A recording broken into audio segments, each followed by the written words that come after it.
پاکستان تحریک انصاف نے آج ہر صورت ڈی چوک اسلام آباد پر احتجاج کا اعلان کر رکھا ہے، جبکہ مقامی انتظامیہ نے کسی بھی نقص امن کے خدشے کے پیش نظر جڑواں شہروں میں دفعہ 144 نافذ کر دی ہے۔ ترجمان اسلام آباد پولیس کا کہنا ہے کہ اسلام آباد میں دفعہ 144 نافذ ہے۔ پولیس عوام کی جان و مال کے تحفظ کے لیے ہر وقت مصروف عمل ہے۔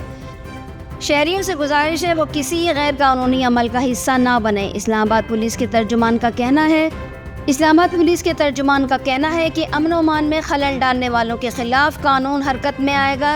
سفر میں راستوں کی بندش کے پیش نظر ٹریفک ایڈوائزری مد نظر رکھے۔ اسلام آباد اور راولپنڈی میں موبائل فون سروسز معطل ہیں اور سیکیورٹی ہائی الرٹ ہے۔ جڑواں شہروں کو ملانے والے تمام راستے بند کر دیے گئے ہیں اور فیض آباد پل پر ڈبل ٹیئر کنٹینرز رکھ دیے گئے ہیں، جبکہ اسلام آباد ایکسپریس وے کو بھی مختلف مقامات پر سیل کر دیا گیا ہے۔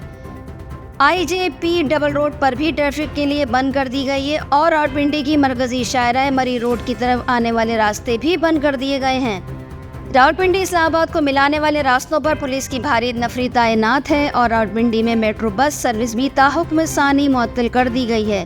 شہر بھر میں بھی موٹر سائیکل کی ڈبل سواری بھی ممنوع قرار دی گئی ہے۔